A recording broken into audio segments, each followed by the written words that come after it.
Hello,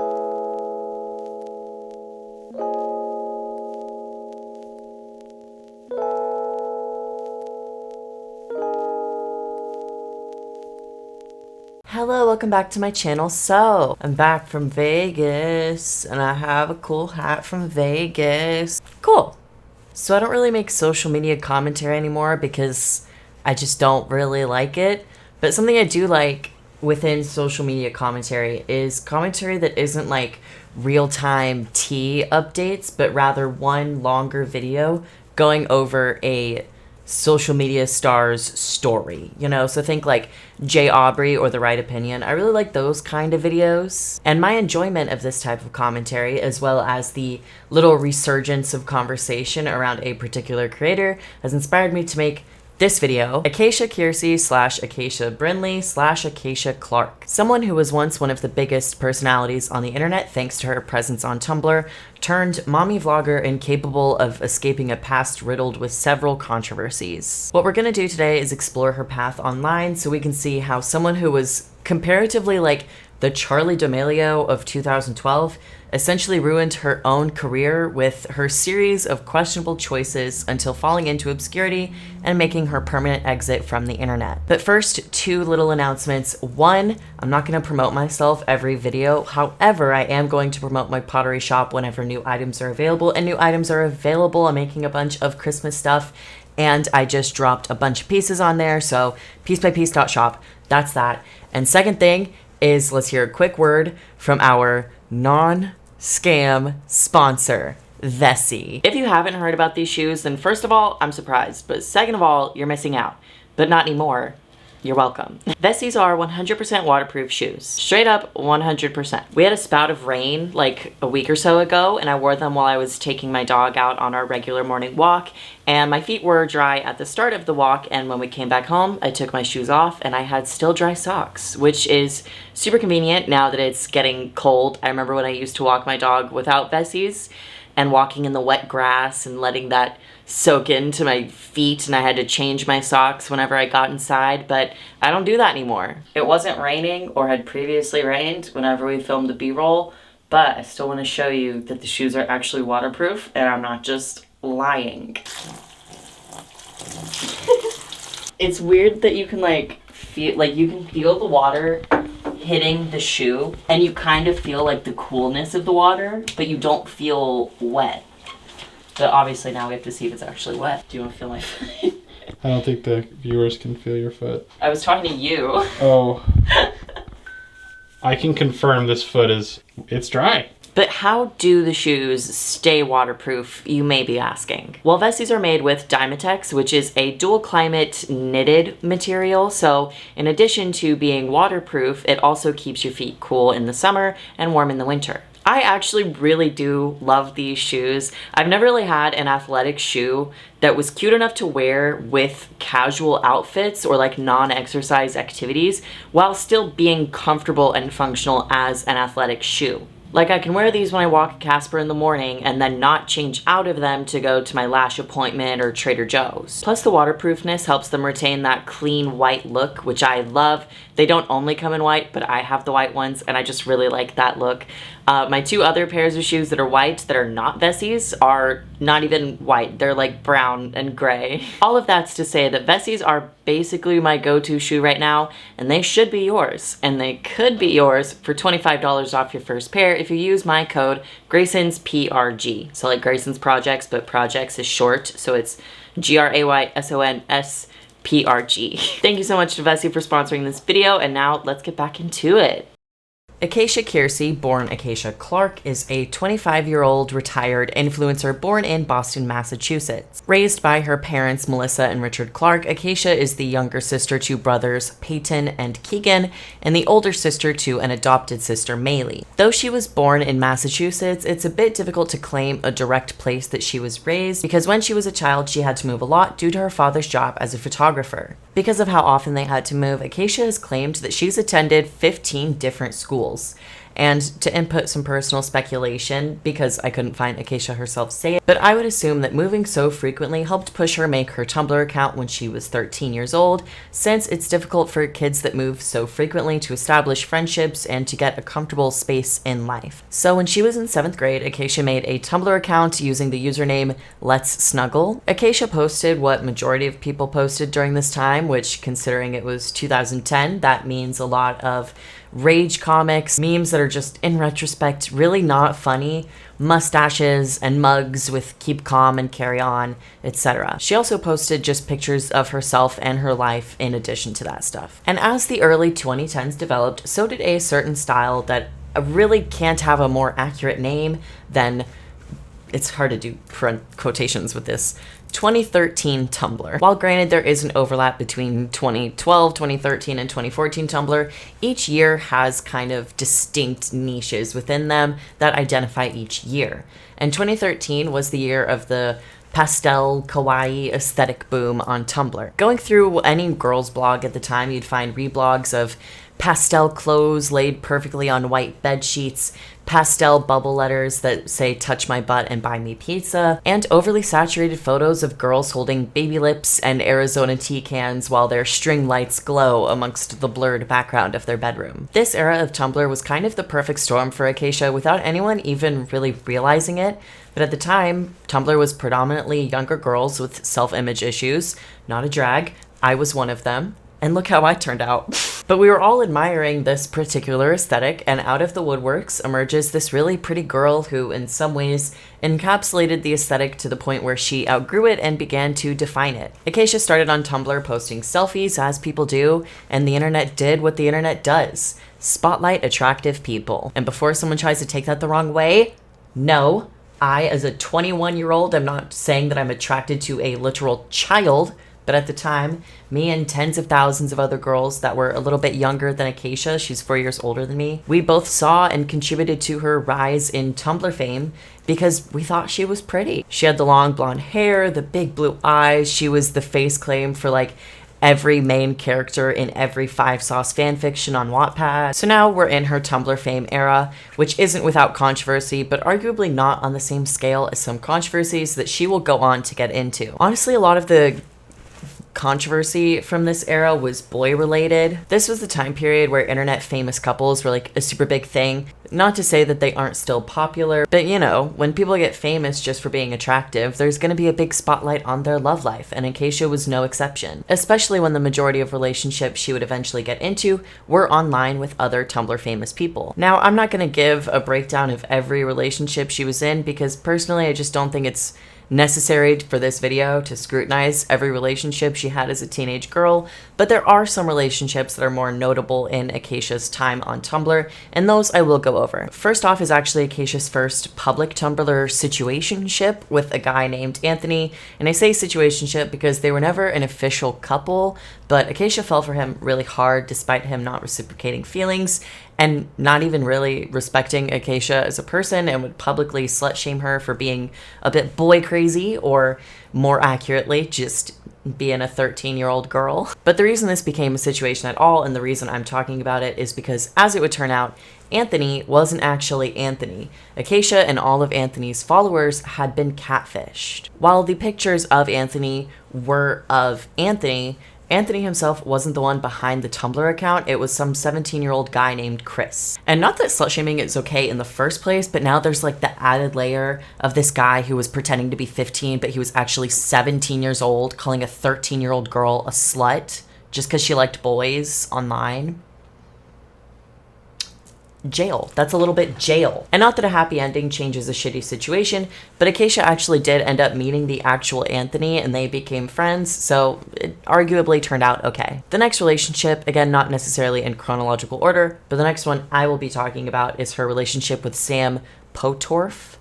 Or Potorf, not sure. Sam was in that group O2L, aka Our Second Life, which was basically like MagCon a little bit before MagCon. O2L was a group of internet famous boys like Connor Franta, Ricky Dillon, Kian Lawley. Sam Potorf JC Kalen, and Trevi Moran, who, yes, I know is not a boy. At the time, it was a group of boys.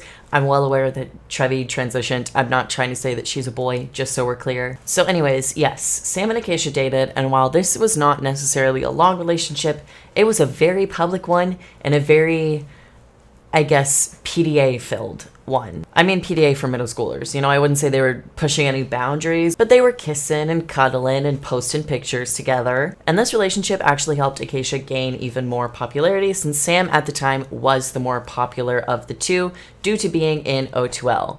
Of the videos that are still up on the O2L YouTube channel, Sam's videos range from the 200,000 views to the 3 million, which is maybe not that huge compared to today's numbers, but back in the early 2010s, that was a huge deal. However, this relationship came to a close in October of 2012, and based on the breakup video that is still on Acacia's YouTube channel, it was not a mutual breakup on Acacia's end, and for reasons unknown, Sam broke up with her. So most of you are wondering what happened.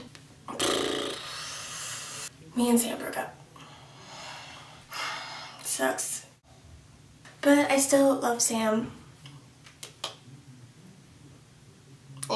There's rumors that Acacia cheated on him, that there was drama because before she dated Sam, she liked another O2L member, that she had family issues, that she sent nudes. There could be a bunch of different reasons, but I don't think it's really worth anything to spend too much time speculating on a 13-year-old's relationship from over 10 years ago, so let's move on. Speaking less now on the individual relationships and more on Acacia in particular, while she was a public figure and her popularity only grew during this time, she also got a lot of hate, and a good amount of it was because of these relationships. Whether it be due to jealousy, not liking Acacia as a person, or some other various reason, Acacia was often called annoying, slut, ugly, whore, etc. And while I do think that there are reasons to criticize Acacia, very much so, which I will get into later in the video, I can't help but have sympathy for her at this point. Yes, she was posting things that someone her age should not be posting, which I will not show pictures of, even if it's not full nudity. That's still weird, but like, she was also a young girl that was exploring through the early social media world on her own. Her parents should have been watching out for her, but they weren't, and that's not the child's fault. And in one particular instance, she was slut-shamed literally because she refused to have sex with a boyfriend that she had at the time. Come on. Looking at her early internet days as someone who went through similar patterns that she did to an extent, not the racism, we're getting into that later, it's very obvious to me that Acacia didn't really have a sense of self or the confidence that she pretended to have online. She would dye her hair a different color if someone said something negative about its current shade, change her personality based on who she hung out with, changed her username if someone made a joke about her. And yeah, looking back on the clips and videos from this time, it's cringy, but it's also kind of sad. However, something that was always consistent with Acacia was her love of music, which she's had for basically her entire life. When she was 13, she and her younger sister were a part of a group called Vocal Variations, which wasn't like a very serious group. I could only find one clip of them singing online. However, her Tumblr notoriety helped her form her first official, just whenever I do this, okay, just know that I'm quotationing, okay? Her first official band in 2012 called Girl Squad. Girl Squad was a short-lived trio made up of Acacia, Maddie, and Alexis, and in this little music career, they made 5 pretty generic pop songs and did a few awkward videos together, like mini vlogs and Q&As before disbanding for reasons I wasn't able to find. It seems like the girls just didn't click, but I also read somewhere that Alexis and Acacia are friends to this day. However, I'm just gonna say that that's alleged because I really couldn't find anything to back that up, so take it with a grain of salt. But don't worry, just because Girl Squad disbanded doesn't mean that it's the end of Acacia's music career. In 2014, when Acacia was 17 years old, she attended Digifest as a creator. Digifest was kind of like VidCon, but less popular. It's not around anymore, but I found a lineup from the 2014 Digifest, and it was a mix of music-oriented creators and just popular creators at the time. For example, there was Andrea Russet, Brent Rivera, Fifth Harmony, Rebecca Black, and the O2L Boys. As previously mentioned, Acacia attended as well, and she performed Girls by the 1975. And Let's Not Play, like that's literally history, love. And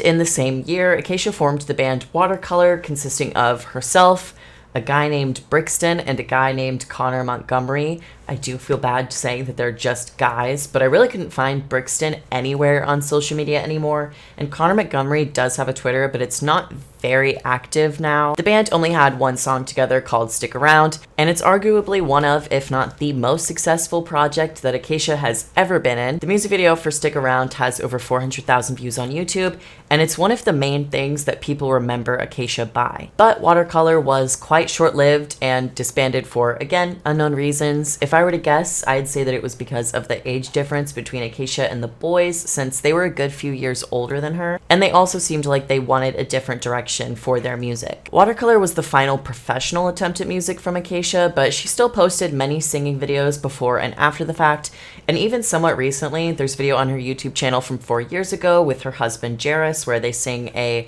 Tangled-inspired duet, and they also made a song together for Brinley, their first child's, pregnancy announcement. And yes, I know that I mentioned a husband and a baby. We will talk about that, but first, I need to talk about the 5 Sauce stuff because that happens around this time. 2013 and 2014 were huge years for Acacia. She had been on the internet for a few years at this point, but this is like her peak.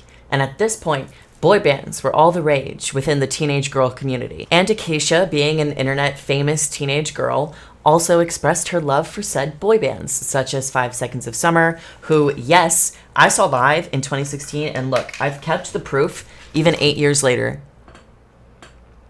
Bitch. They still slap, I'm not gonna lie. But anyways, a probably not so unknown fact about fans of boy bands / boy groups is that they are very protective of said boy band, and the 5 Sauce fandom was no different back in the day. Due to her notoriety on Tumblr, which at this point she had also extended to Vine and YouTube, Acacia was actually recognized by the boys of 5 Sauce, which honestly puts it into perspective just how big Acacia was at this time. Someone who was just posting selfies on Tumblr was noticed by one of the most popular boy bands in the world at that time.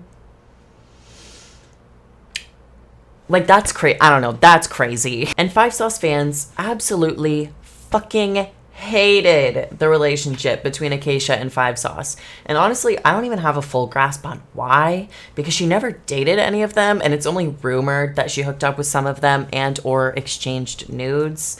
Honestly, the only concrete evidence I could even find of that is a tweet from someone not even in contact with Michael Clifford himself, but it was just someone saying that Michael Clifford said that Acacia did a downstairs on him. But I'm not taking that as evidence. I'm sorry, I'm just not. And I really don't think they disliked her because of the racism. Don't think I forgot about that. So honestly, I don't know. Sorry, I'm just gonna amount it to various reasons. She was hated by 5 Sauce fans for various reasons. And there isn't even really a conclusion to this drama. It's just one of those milestones that people remember her by. Hey, remember when Acacia was really into 5 Sauce and the fandom made fun of her for it, and she met them and there was some inconsequential drama. So with that, I will move on because just a tiny bit after this is when Jairus enters the picture. Jairus Kersey is a 31-year-old musician born in Oregon. He is the lead singer of a band called Alive Like Me, which was popular back in the early to mid 2010s. They actually were performing at Warped Tour in, I think, 2015. But they stopped making music in 2014 until last year when they came out with a random album, and they haven't made anything since. Jairus entering the picture is, in a way, the beginning of the end for Acacia's internet career, partially because of the things that he contributed to, and also partially just the timing of it. But there's been controversy around Acacia and Jairus since the very beginning of the relationship, when it was alleged that Jairus, who was 24 at the time, left his 21-year-old fiance for a 17-year-old Acacia, Brinley, who was friends with the fiance. This is again alleged, but based off of the things that the ex-fiance Olivia has claimed, Jairus became distant with Olivia when he was on tour, and she decided to break things off with him, and Jairus had no response to this. He didn't try to work it out or anything, which is what Olivia was hoping he would do. And then a year later, Olivia said that she got closure in the confirmation that Jairus had allegedly been cheating on her at that time.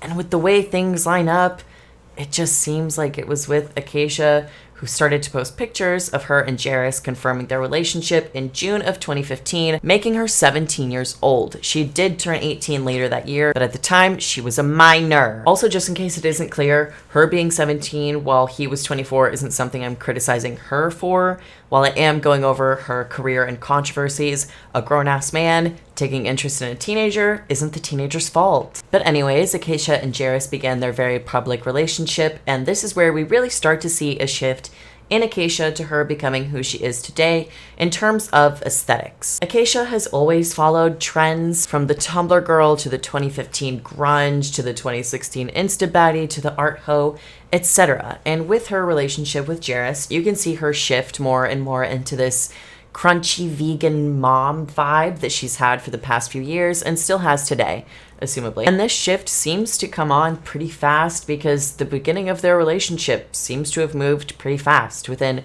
a few months of announcing that they were together, they were buying a house together, and by October of 2016, they announced that Acacia was pregnant with their first of 3 children, their daughter Brinley. This is a bit of personal input, again, but honestly, Brinley was like the best thing for Acacia and Jairus' internet career. This was a few years before people really started to catch on to the fact that mommy vlogging can be a bit weird and exploitative, especially when the children are not young enough to understand what's happening or consent to it, and the fact that it's essentially parents making money off of their child. Both of those scenarios applied to Acacia and Jairus and baby Brinley. But mommy content pushed Acacia's views up from the 50 to 100,000 range more into the 100 to 300,000 range. And this also gave Acacia the opportunity to rebrand and work on her image. She was no longer being seen as like, hey, remember that try-hard Tumblr girl that 5sauce hated? And she was now being seen as like, oh my god, remember the popular Tumblr girl? She's a mom now. That's so cute. Doesn't time just fly by? And for the record, no, I'm absolutely not saying that Acacia wanted a baby solely to make content. That would be an extreme reach, but I don't think it's a reach to say that she saw the benefits of making content with her newborn. But anyways, Acacia's honestly kind of thriving at this point. Jairus proposes to her at Disneyland in 2017 because they're both obsessed with Disney. And the two of them get married in 2018 when they were pregnant with their second child, Rosemary, who was born in September of that year. Rosemary is the stem of a lot of the reasons why people started to look at Acacia through an even more critical lens, because through observations that I will get into, people felt as if Rosemary was oftentimes neglected by Acacia and Jairus. For context, Rosie was born with a lot of health issues. From what I read, she isn't a preemie, but due to something with Acacia's placenta, Rosie was born the size of a preemie baby, and she also has Alagille syndrome, which, according to hopkinsmedicine.org, is an inherited condition in which bile builds up in the liver because there are too few bile ducts to drain the bile. This results in liver damage. Your liver makes bile to help remove waste from your body, and it also helps digest fats and the fat-soluble vitamins A, D, E, and K. And in addition to affecting your liver, Alagille can also affect your heart, and it did with Rosie. She was in the hospital for a few months as an infant, and she even had to have open heart surgery when she was about 2, making this the time of the pandemic, but like early pandemic, you know, when people were quarantining and taking it seriously. But even before the heart surgery, people were critical of Acacia for the way she seemed to treat Rosie as different and favored her first daughter, Brinley. Acacia has privated basically everything, but I'll try to find pictures and stuff. But in old pictures and videos from this time, many people noticed that Rosie's nails would be super long and untrimmed. Her hair was never brushed, and there was even a clip of Acacia and Jairus in a vlog, like, laughing about the fact that they had buzzed her head instead of just brushing her hair. On several occasions, Rosie could be seen in the background of a vlog, just unattended, lying on her back, sometimes even while eating, which is a huge choking hazard for babies. There were times when Rosie needed a tube through her nose, and you could see that the tube and the tape holding it to her face were both dirty. During the pandemic, Acacia and Jairus weren't really listening to quarantine guidelines, which is already bad, but on top of that, they would also take Rosie with them out in public, despite Rosie being severely immunocompromised. And when Rosie was getting her open heart surgery during the height of COVID, mind you, Jairus and Acacia went on vacation. Correction, they didn't go on vacation while she was in the heart surgery, But only a few days after the surgery, they took her camping instead of just letting her rest. And all of these behaviors continue after her surgery as well, having her wear only one layer of clothing in 50-degree weather, whereas Brinley had like long sleeves, a jacket, and a beanie and gloves and stuff. Just things that range in small to not so small behaviors, repeating over and over with half-baked excuses for them each time, starting from Rosie's birth to basically the day Acacia left the internet. So with so many people expressing their critiques of Acacia and concern for Rosie, the bubble of conversation around Acacia expanded and people started to resurface clips of Acacia from her Tumblr/early internet days being racist. See, I wasn't just ignoring that when I talked about her early days, okay? It just kind of cultivates here, so I was waiting to talk about it here. The clips can still be found online. I don't know if I'm gonna include them because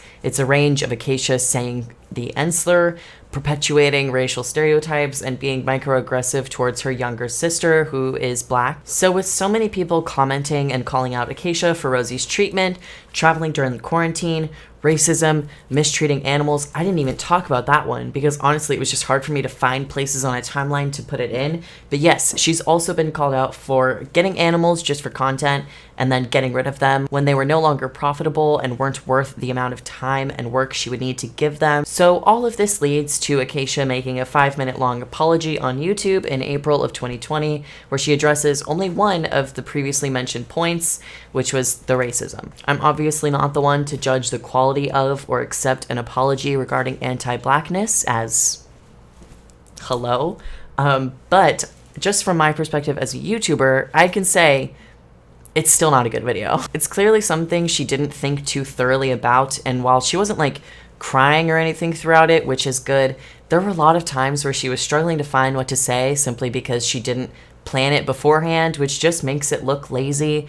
And again, she only addressed one of the several allegations, so in a super shocking turn of events, that apology was not very well received. But Acacia just kind of kept it moving, and after a while, only a certain smaller, dedicated group of people really kept up with Acacia's issues, specifically her treatment of Rosie, but that conversation doesn't really get big again until later on. So Acacia mostly stays out of trouble until the end of that same year, 2020, when she had a beef with Nicki Minaj, of all people. This honestly isn't a huge controversy in my opinion. Like, I don't even think Acacia did anything wrong, but I have to talk about it because it's funny, and also this is like a full timeline, so obviously I'm talking about it. On December 21st of 2020, Nicki Minaj posted some screenshots on Twitter of a group chat that she had been added to, and it was basically just like a bunch of strangers spamming Nicki's phone. But interestingly enough is that in one of those screenshots you can see that a member of the chat sent a selfie, and lo and behold, it was Acacia Kersey. Fans noticed that she was in the chat and I guess just like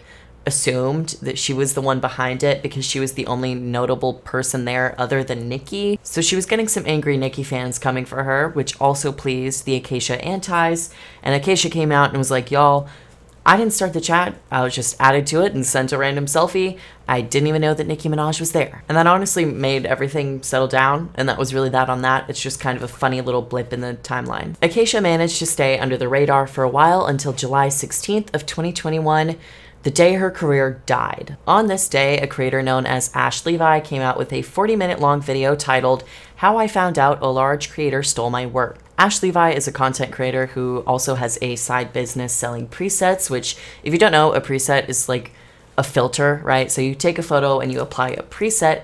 That basically just means it automatically adjusts the brightness, contrast, highlights, all of that. People use presets to get their pictures and social media feeds to look clean and have like one set vibe to them. And Acacia has sold presets in the past, but it wasn't something that she was really consistent with or was seemingly passionate about.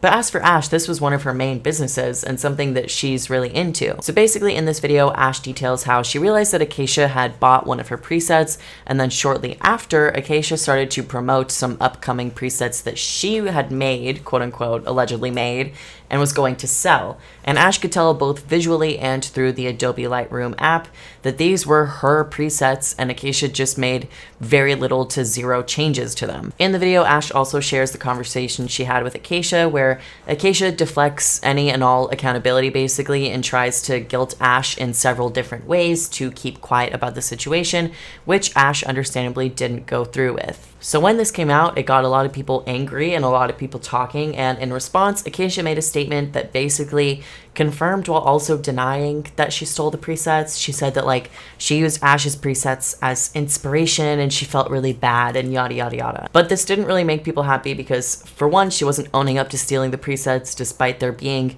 proof that Ash provided that majority of the presets were identical, the fact that there was no mention of refunds to be given, and also the fact that this wasn't an actual post, it was just an Instagram story which people theorized she posted so that less people would see it long term. But with this continuing backlash, Acacia did end up making an actual post about the situation, like on her feed, not on her story, which you can read on the screen now, but it was similar to the yes, I did this, but here's the XYZ reasons you shouldn't be mad at me kind of thing, like she did to Ash in the messages that Ash shared in her video. With the continuing backlash, Acacia let people know that she would be refunding people, but it wouldn't be immediate because she had already spent the money she earned from the presets. So she was going to use the money that she and Jairus got from flipping thrifted couches and making handmade Mickey Mouse ears to make back the money for the refunds. I think they're still doing the couch thing, but the mouse business did not last long at all. I think she only made like one batch of ears and gave up after that. Acacia stopped posting completely after this whole thing, and she also started to remove posts that had pictures of her kids